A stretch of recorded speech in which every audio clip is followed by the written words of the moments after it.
Early rheumatoid arthritis લગભગ 2 વર્ષથી ગણાય. તમે 2 વર્ષની અંદર નિદાન કરો સંધિવાનું તો એ તો પણ અર્લી કહેવાય.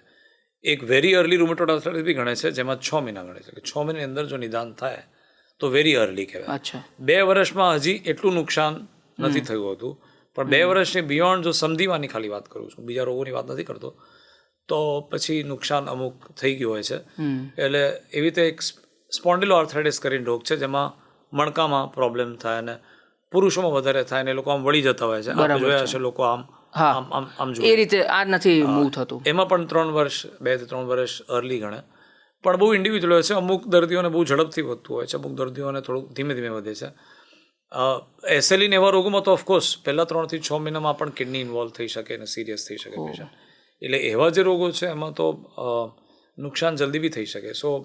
પણ આમ જોવા જઈએ તો જનરલી 2 થી 3 વર્ષનો પીરિયડ, અને હવે નવા ડ્રગ્સ આવે છે, અમે લોકો 6 મહિનાથી વર્ષ જો તમે ગણો તો એટલામાં તો નિદાન આર્થરાઇટિસમાં થઈ જવું જોઈએ. એસએલઈ અને વેસ્ક્યુલાઇટિસ એ બધા રોગોમાં તો તમારે તરત જ 3 મહિનામાં 6 મહિનામાં નિદાન કરી દેવું પડે, નહીંતર નુકસાન થઈ શકે પેશન્ટ્સને.